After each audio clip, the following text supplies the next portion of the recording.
Subscribe करिए हमारे channel target UP TET CTET को और बेल आइकन को दबाइए। हेलो फ्रेंड्स, मैं रेनू स्वागत करती हूँ आप सभी भावी अध्यापक एवं अध्यापिकाओं का आपके अपने channel target UP TET CTET में। दोस्तों, आज की इस वीडियो में हम आप लोग के विज्ञान विषय का वर्ष 2017 का प्रश्न पत्र हल करेंगे।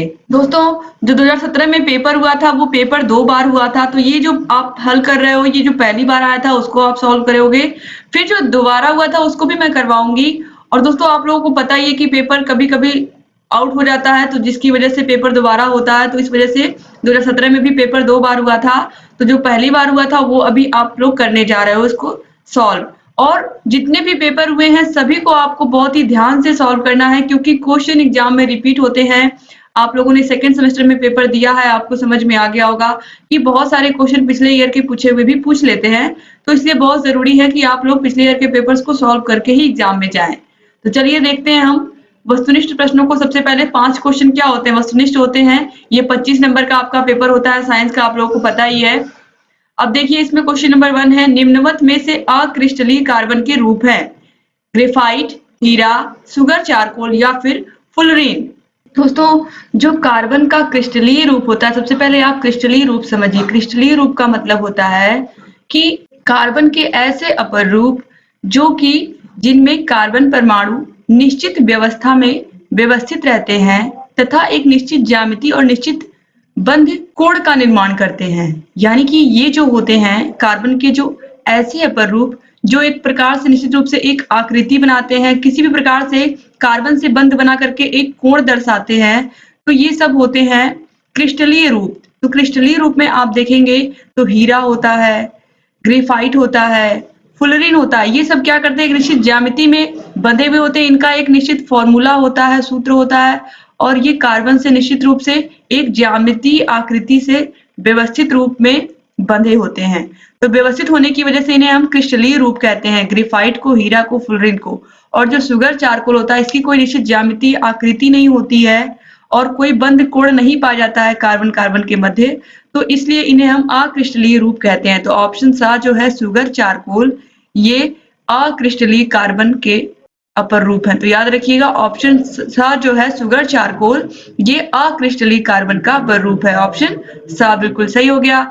इसके बाद क्वेश्चन नंबर 2 है, अनुप्रस्थ तरंगों में 2 श्रृंगों के बीच की दूरी होती है। दोस्तों, यहाँ पर सबसे पहले आप अनुप्रस्थ तरंग समझिए कि अनुप्रस्थ तरंग होता क्या है। तो अनुप्रस्थ तरंग में जो माध्यम के कण होते हैं वो माध्यम के लंबवत दिशा में कंपन करते हैं, कुछ इस तरीके से। ये आप 2 अक्ष बना लीजिए, इसमें अगर आपको दर्शाना है तो कुछ इस तरीके से आपको अनुप्रस्थ तरंगे मिलेंगी। इसका सिंपल सा एग्जांपल आप इस तरीके से समझ सकते हैं। यहाँ पर मान लीजिए कोई दीवार पर आपने कोई कील लगाई, उसमें आपने एक रस्सी बांध दी है। अब उस रस्सी का एक सिरा आपने अपने हाथ में पकड़ रखा है। अब आप क्या कर रहे हो, उस रस्सी को हिला रहे हो। तो वो हिलेगा कैसे, इस तरीके से। वो रस्सी इस तरीके से हिलेगी, इस तरीके से। तो ये जो आप देख रहे हो, ये जो संचरण की दिशा के लंबवत आप देखिए माध्यम के कण कंपन कर रहे हैं। संचरण इधर हो रहा है आगे, लेकिन माध्यम के कण ऊपर नीचे हो रहे हैं, तो ये हो जाएगा अनुप्रस्थ तरंग। इसी प्रकार से कोई तालाब है, उसमें पानी भरा हुआ है, आपने कंकड़ फेंका, तो इस तरीके से आपको वो जो पानी के कण है वो आपको चलते हुए दिखेंगे, पानी का बहाव इस तरीके से। तो ये भी क्या होगा, अनुप्रस्थ तरंग होगा। तो अनुप्रस्थ तरंग के विषय में आप समझ गए। तो दोस्तों, यहाँ पर 2 श्रृंगों के बीच की दूरी को पूछा है, तो यहाँ पर ऑप्शंस में आयाम दिया है, अर्ध आयाम दिया है, तरंग दैर्ध्य दिया है, अर्ध तरंग दैर्ध्य दिया है।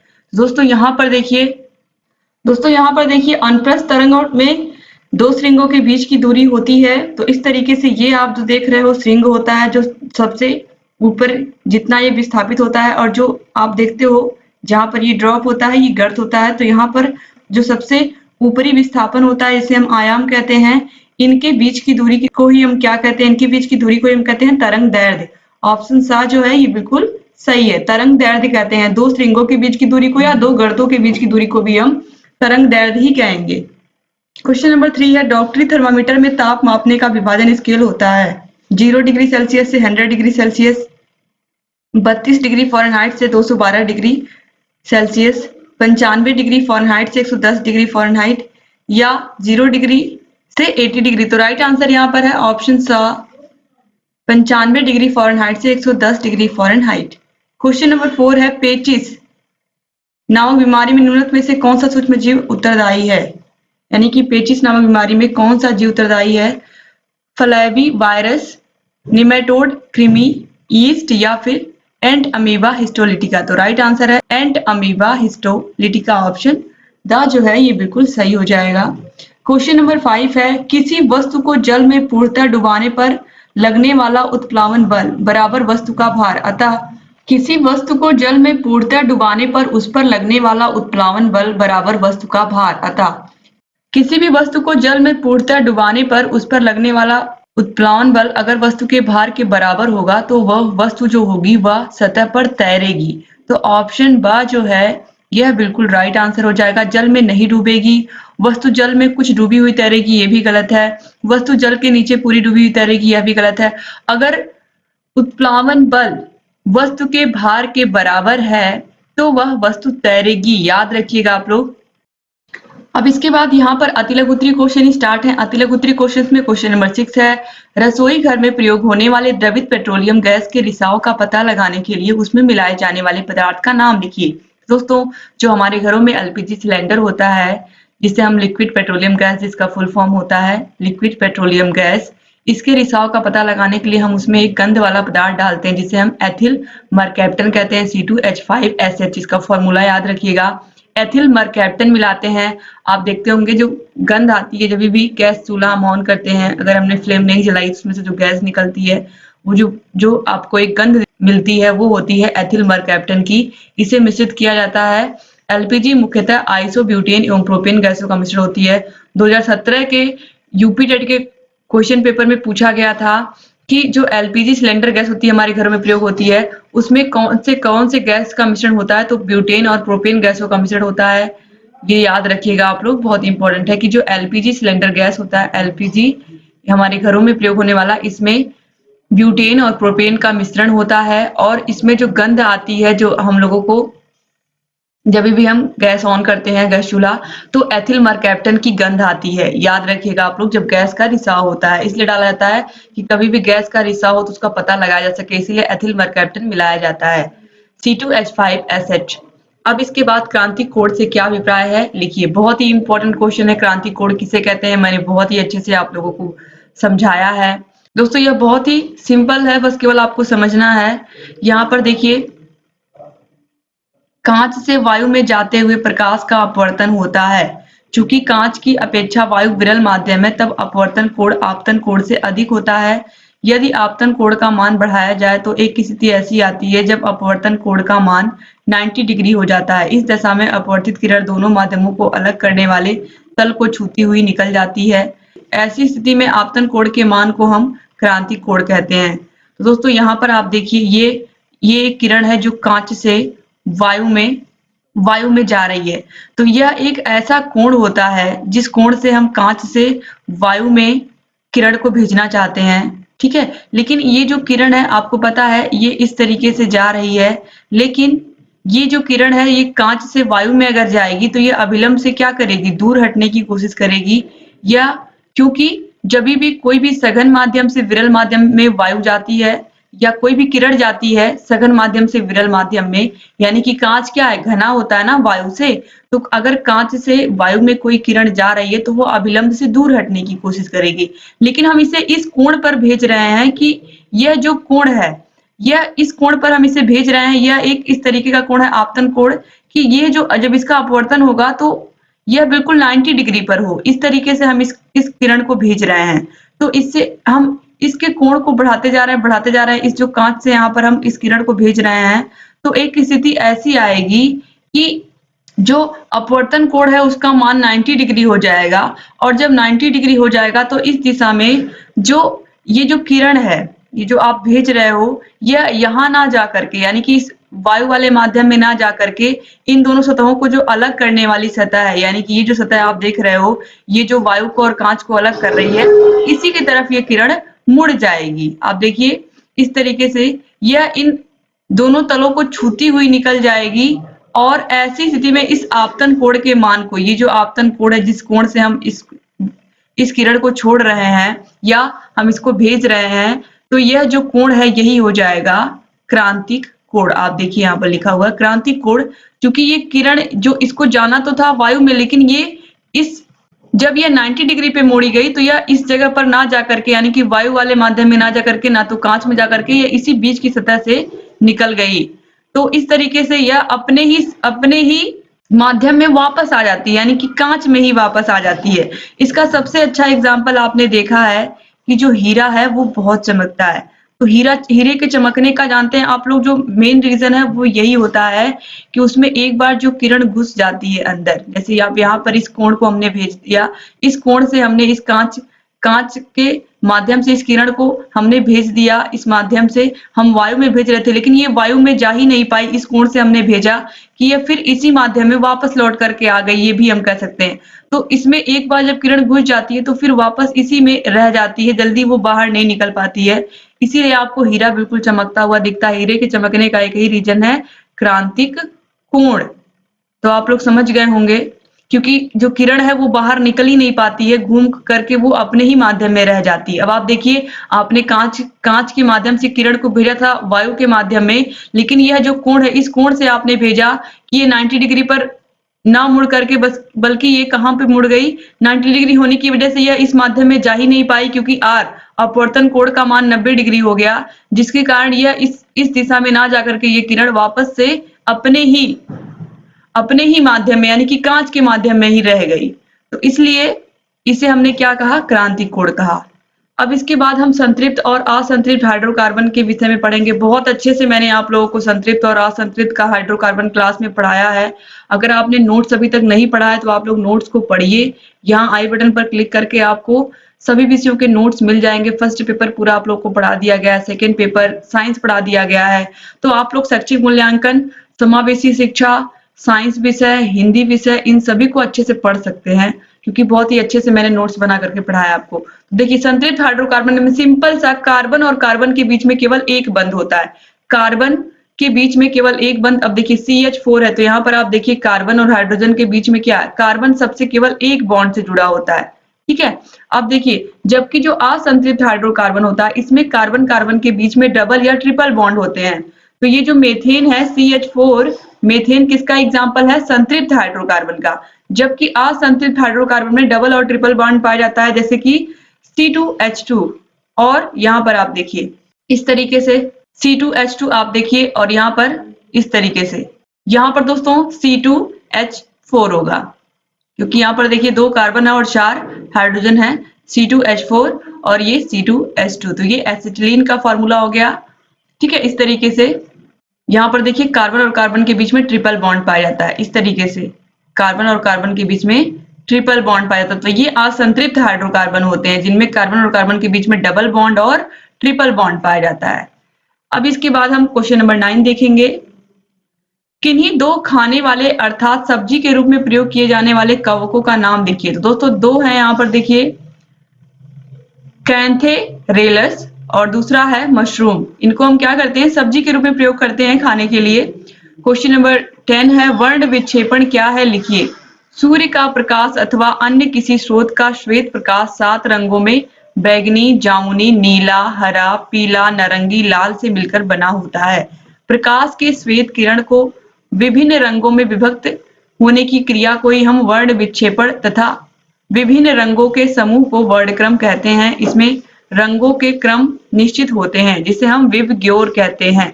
विबग्योर में क्या होता है कि जो सूर्य का प्रकाश है दोस्तों, इस तरीके से हम समझ सकते हैं कि अगर हम सूर्य के प्रकाश को किसी प्रिज्म से गुजारते हैं, प्रिज्म ही आप लोगों ने पढ़ा है, तो प्रिज्म या कांच की सतह होती है, तो जब इसमें से हम सूर्य के प्रकाश को गुजारते हैं तो ये जो सूर्य का प्रकाश जब इधर से निकलता है तो ये पूरा अलग अलग रंगों में बटा हुआ हमें मिलता है।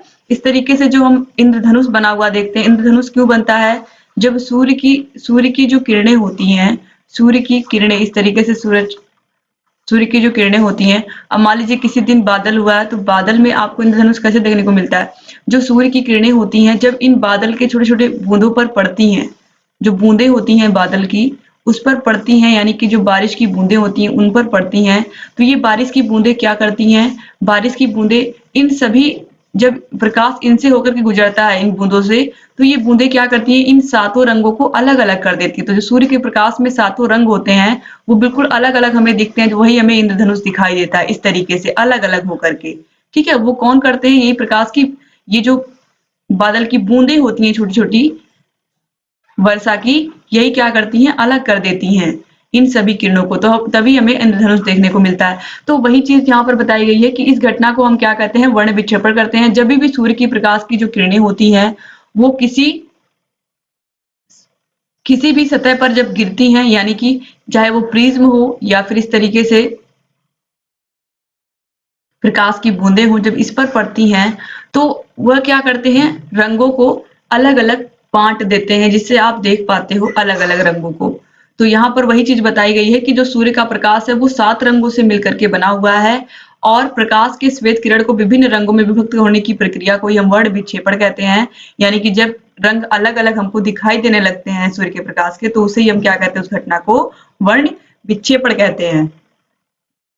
क्वेश्चन नंबर 11 है, दाब का स्थायी मात्रक लिखिए। तो दाब का स्थायी मात्रक न्यूटन पर मीटर स्क्वायर है। इस तरीके से बहुत ही सिंपल है, P = F/A, यानी कि जो दाब होता है वो बल बटा एरिया के बराबर होता है। तो बल का मात्रक क्या है, न्यूटन है, और एरिया क्षेत्रफल का मात्रक क्या है, मीटर स्क्वायर। तो क्या हो गया, आप देखिए न्यूटन पर मीटर स्क्वायर, न्यूटन पर मीटर स्क्वायर हो गया दाब का फॉर्मूला, दाब का मात्रक। और इसे हम पास्कल भी कहते हैं, ये भी आप याद रखिएगा, इसे हम पास्कल भी कहते हैं एसआई मात्रक में। तो ये भी याद रखिएगा, न्यूटन पर मीटर स्क्वायर भी मैंने आपको समझा दिया। इसके बाद क्वेश्चन नंबर 12 है, हाइपरमेटोपिया को स्पष्ट कीजिए। हाइपरमेटोपिया क्या है, तो हाइपरमेटोपिया में व्यक्ति दूर की चीजों को आसानी से देख सकता है, दूर की जो चीजें होती हैं उन्हें आसानी से देख सकता है, लेकिन जो पास की वस्तुएं होती हैं उसे धुंधली दिखाई देती हैं या देखने में परेशानी होती है। हाइपरमेटोपिया में वस्तु का प्रतिबिंब रेटिना पर न बनकर रेटिना से दूर जाकर के बनता है। इस वजह से हमें पास की वस्तुएं कम दिखाई देती हैं, धुंधली दिखाई देती है, जबकि दूर की वस्तुएं बिल्कुल साफ दिखाई देती हैं। इसके बाद क्वेश्चन नंबर 13 है, फ्यूज से क्या अभिप्राय है, साधारण बल्ब एवं हीटर फ्रिज में कितने एम्पियर का फ्यूज लगाते हैं। तो फ्यूज परिपथ या सर्किट का एक संरक्षात्मक या प्रोटेक्टिव, इसको हम कह सकते हैं प्रोटेक्टिव अवयव होता है, जो एक निश्चित मात्रा से अधिक धारा बहने पर परिपथ में विद्युत का प्रवाह रोक देता है। साधारण हीटर फ्रिज में 5 से 10 एम्पियर का फ्यूज लगाते हैं। दोस्तों यहाँ पर बताया गया है कि जो फ्यूज होता है इसका क्या काम होता है, कि जो हमारे घरों में वायर लगे होते हैं इनमें जो विद्युत धारा बहती है, यानी कि जो करंट दौड़ता है, इसमें अगर एक निश्चित वोल्ट से अधिक करंट आ जाता है तो यह क्या करता है, यह जो फ्यूज है यह क्या करता है, उस धारा को क्या करता है, रोक देता है। यानी कि धारा में, इस परिपथ में, यानी कि इन तारों में धारा का प्रवाह, यानी कि विद्युत का प्रवाह, करंट को रोक देता है। ठीक है, इस तरीके से यह क्या करता है, हमारे घरों में जितने भी यंत्र होते हैं, यानी कि जितने भी, चाहे वो ट्यूबलाइट हो, चाहे वो फ्रिज हो, हीटर हो, या फिर जितनी भी चीजें आप देखने को मिलती हैं, इन सभी की क्या करते हैं, ये सुरक्षा करते हैं फ्यूज, इसीलिए ये लगाए जाते हैं ताकि ये उन वस्तुओं को खराब ना होने दें और दिनों तक वो चले। अब देखिए इसके बाद क्वेश्चन नंबर 14 है, पर्यावरण संरक्षण के क्या क्या उपाय हो सकते हैं, लिखिए। तो पर्यावरण संरक्षण की समस्या विकसित देशों में अधिक है। पर्यावरण संरक्षण हेतु निम्न कदम उठाए जाने चाहिए। तो देखिए, संसाधनों का उपयोग इस प्रकार हो कि सामाजिक विकास तथा पर्यावरण संरक्षण सुनिश्चित रहे। विकासशील देशों की परिस्थितियों एवं विशेष प्रकार की आवश्यकताओं की पूर्ति हेतु उनके अनुरोध पर आर्थिक तथा तकनीकी ज्ञान उपलब्ध कराना, जिससे पर्यावरण संरक्षण का ज्ञान उपलब्ध कराना, जिससे पर्यावरण संरक्षण को बढ़ावा मिल सके। वन्य जीवों को उपयुक्त प्राकृतिक संरक्षण प्रदान करना तथा उनके आश्रय स्थलों की व्यवस्था करना मनुष्य की नैतिक जिम्मेदारी है। यानी कि जो भी वनों में जीव जंतु रहते हैं उनकी सुरक्षा हमारी जिम्मेदारी है। हमें उनके आश्रय स्थलों को नष्ट नहीं करना है, बल्कि हमें क्या करना है, और पेड़ पौधे लगा करके उन्हें और अच्छा बनाना है। मादक पदार्थों तथा अन्य पदार्थों का विसर्जन तथा ऊष्मा का उत्सर्जन इस प्रकार हो कि पर्यावरण प्रभावित ना हो। प्रदूषण नियंत्रण हेतु सभी देशों के निवासियों का उचित समर्थन मिलना चाहिए। इसके बाद देखिए, समुद्र के ऐसे प्रदूषण को नियंत्रित करना जिससे मनुष्य के स्वास्थ्य, समुद्री जीवों के जीवन को खतरा अथवा समुद्र के हितकारी उपयोग में बाधा उत्पन्न हो। प्राकृतिक आपदाएं पर्यावरण के लिए गंभीर समस्याएं पैदा कर सकती हैं, इसलिए विकासशील देशों को आर्थिक एवं प्रौद्योगिकी की मदद से अपेक्षित सहयोग देना। संयुक्त राष्ट्र संघ में चार्टर द्वारा राज्यों को अपने संसाधनों को इस प्रकार से दोहन का अधिकार हो कि पर्यावरण को हानि न पहुंचे। छोटे-छोटे सभी देशों द्वारा पर्यावरण सुरक्षा हेतु बराबरी की कार्रवाई करनी चाहिए। पर्यावरणीय प्रभावों को प्रभावी रूप से नियंत्रित करने हेतु बहुपक्षीय एवं द्विपक्षीय व्यवस्थाओं पर विचार करना, जिससे सभी की सार्वभौमिकता तथा उनके हित सुरक्षित रह सके। मानव तथा पर्यावरण को आणविक हथियार एवं अन्य जन संहारक साधनों से के प्रभाव से बचाना, क्योंकि इनसे क्या होता है, जो आज के समय में परमाणु हथियारों से युक्त देश है या इस तरीके से, ये इन सभी से क्या होता है, पर्यावरण को बहुत नुकसान होता है। तो ये भी बहुत जरूरी है कि इनका प्रयोग मानव कम से कम करे, जिससे पर्यावरण को सुरक्षित किया जा सके, संरक्षण किया जा सके। इसके बाद देखिए क्वेश्चन नंबर 15 है, उक्त रक्तचाप की बीमारी क्या है, इसके क्या क्या कारण है। तो ऐसी परिस्थिति जिसमें रक्त के द्वारा धमनियों पर लगाया जाने वाला बल सामान्य से अधिक होता है, उसे हम उच्च रक्तचाप कहते हैं। इसका जो प्रमुख कारण है वो व्यस्त जीवन शैली का होना है, आहार का खराब होना यानी कि इम्प्रॉपर डाइट लेना है, और तनाव का होना है। मुख्य रूप से यही 3 कारण होते हैं उच्च रक्तचाप की या हाई बीपी के। तो हाई ब्लड प्रेशर जिनको भी है, उन्हें कोशिश करना चाहिए कि वो कूल डाउन रहे, यानी कि बहुत ज्यादा किसी चीज को बहुत ज्यादा सीरियस ना लें, तनाव कम लें, अपना खाना अच्छा रखें और अच्छी जीवन शैली जिए, यानी कि एक्सरसाइज हो जिसमें। और इसमें दोस्तों देखिए, जो रक्त के द्वारा धमनियों पर लगाया जाने वाला बल होता है वो सामान्य से अधिक होता है, इसे ही हम कहते हैं high blood pressure. Question number 16 है, यांत्रिक तरंगों का आवृत्ति के अनुसार वर्गीकरण कीजिए। तो यांत्रिक तरंगे जो होती हैं, वे तरंगे जिनके संचरण के लिए भौतिक माध्यम अधिक आवश्यक है, यांत्रिक तरंगे अथवा प्रत्यास्थ तरंगे कहलाती हैं। अथवा वे तरंगे जो किसी ठोस, द्रव अथवा गैस पदार्थ के कणों के दोलन द्वारा उत्पन्न होती हैं तथा आगे बढ़ती हैं, यांत्रिक तरंगे अथवा प्रत्यास्थ तरंगे कहलाती हैं। जैसे कि वायु में ध्वनि तरंगे, जल में गिरे पत्थर के कारण उत्पन्न तरंगे, रस्सी में दोलनों द्वारा उत्पन्न तरंगे आदि। माध्यम के कणों के कंपन करने की दिशा के आधार पर यांत्रिक तरंगे 2 प्रकार की होती हैं, अनुप्रस्थ तरंगे और अनुदैर्ध्य तरंगे। अभी मैंने आपको इसके बारे में डिटेल से बताया भी है अनुप्रस्थ तरंग के विषय में क्या होता है। जब किसी तरंग में माध्यम के कण तरंग के चलने की दिशा के लंबवत कंपन करते हैं तो उत्पन्न तरंग अनुप्रस्थ तरंग कहलाती है। यह तरंगे श्रृंग तथा गर्त के मिलने से बनती हैं। जब तालाब के जल में पत्थर फेंकते हैं तो अनुप्रस्थ तरंगे उत्पन्न होती है। ये एग्जाम्पल मैं पहले ही आपको बता चुकी है अभी। तालाब में पत्थर फेंकने से उत्पन्न अनुप्रस्थ तरंगों के उठे हुए भाग को श्रृंग, यानी कि जो ऊपर का भाग होता है, जो सबसे ऊपर वो श्रृंग होता है, और जो नीचे का होता है वो क्या होता है, गर्त होता है। और दबा हुआ भाग क्या कहलाता है, गर्त कहलाता है। इस तरीके से आपको समझ में आ गया होगा कि अनुप्रस्थ तरंगे। इसके अलावा मैंने रस्सी वाला एग्जाम्पल भी आपको दिया है। इसके बाद अनुप्रस्थ तरंगे देखिए, जब किसी तरंग में माध्यम के कण तरंग के चलने की दिशा में ही कंपन करते हैं तो उत्पन्न तरंग अनुदैर्ध्य तरंग कहलाती है। यह तरंगे संपीड़न एवं विरलनों के माध्यम से बनती हैं। जब स्वरित्र को कंपित कराते हैं और स्वरित्र की भुजाएं बाहर की ओर जाती हैं तो संपीड़न, तथा जब भुजाएं अंदर की ओर आती हैं तो विरलन उत्पन्न होता है। यानी कि जिस तरीके से जो हमारी ध्वनि तरंगे होती हैं, यह अनुदैर्ध्य तरंगे होती हैं, क्योंकि ये संपीड़न और विरलन के माध्यम से बनी होती हैं। अब इसके बाद देखिए क्वेश्चन नंबर 17 हम देखेंगे, न्यूटन के गति विषयक तीनों नियमों को लिखिए। न्यूटन के गति विषयक तीनों नियमों के विषय में मैंने डिटेल से आप लोगों को बताया है कि जो पहला नियम है उसमें क्या होता है, कोई वस्तु अगर विराम की अवस्था में है तो विराम की अवस्था में ही रहेगी, अगर गति की अवस्था में है तो गति की अवस्था में ही रहेगी, जब तक उस पर कोई बाह्य बल ना लगा करके उसकी स्थिति में परिवर्तन ना किया जाए। तो यही बात है इसमें बताई गई है। जैसे कि अगर कोई पुस्तक है मेज पर रखी है तो वह तब तक उसी अवस्था में रहेगी जब तक कि उस पर बाहर से कोई बल लगाकर उसे वहां से हटा ना दिया जाए। यानी कि कोई वस्तु है, अगर पुस्तक मेज पर रखी, जब तक आप उसको वहां से नहीं हटाओगे तब तक वो वही विरामावस्था में ही बनी रहेगी। जैसे कि कोई गाड़ी चल रही है, कोई भी गाड़ी चल रही है निश्चित वेग से सड़क पर, तो आप देख रहे हैं चल रही है, लेकिन वो रुकेगी कब, जब आप उस पर एक निश्चित बल लगाओगे तभी वो रुकेगी। तो यहाँ पर यही बताया गया है कि जब हम किसी वस्तु पर निश्चित बल लगाएंगे तभी वह अपनी अवस्था परिवर्तित करेगी, वरना वो अपनी निश्चित अवस्था में ही चलती रहेगी। अब देखिए दूसरा नियम क्या है, किसी वस्तु पर लगाया गया बल F उस वस्तु के द्रव्यमान तथा उस वस्तु में उत्पन्न त्वरण के गुणनफल के बराबर होता है। F equal to m into a, F equal to m into a, जहां यहाँ पर आप देखिए K क्या है, एक नियतांक है। इसे ही न्यूटन का गति विषयक द्वितीय नियम कहते हैं। और तृतीय नियम तो आपको पता ही है, इसको बताने की जरूरत ही नहीं है आप लोगों को। तृतीय नियम में क्या होता है, तृतीय नियम में क्रिया प्रतिक्रिया का नियम होता है तृतीय नियम, यानी कि जब कोई वस्तु किसी दूसरी वस्तु पर बल लगाती है तो दूसरी वस्तु भी पहली वस्तु पर उतना ही बल लगाती है विपरीत दिशा में। इन दोनों बलों में एक क्रिया तथा दूसरे को प्रतिक्रिया बल कहते हैं, अतः इसे क्रिया प्रतिक्रिया का नियम भी कहते हैं। इस नियम के अनुसार प्रत्येक क्रिया की उसके बराबर परंतु विपरीत दिशा में क्या होती है, एक प्रतिक्रिया होती है। उदाहरण के लिए तैरते समय मनुष्य पानी को पीछे धकेलता है, परिणाम स्वरूप जल मनुष्य को आगे की ओर धकेलता है।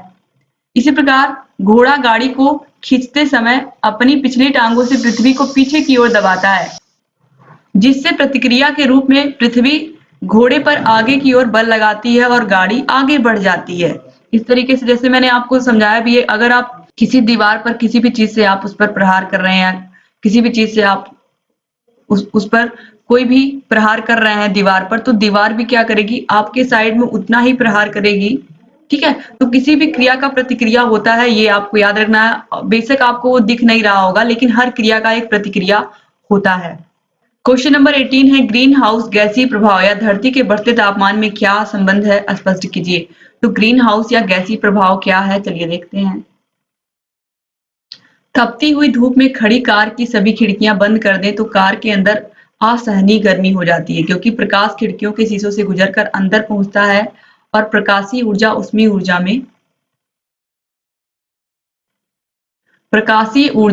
ऊर्जा में परिवर्तित होकर वहां रह जाती है और कार को गर्म कर देती है। ग्रीन हाउस का पादप गृह पौधे उगाने के लिए बनाए जाते हैं और इसी सिद्धांत पर कार्य करते हैं। चूंकि वे शीशों के बनाए जाते हैं, अतः प्रकाश अंदर पहुंच जाता है किंतु ऊष्मा बाहर नहीं निकल पाती है।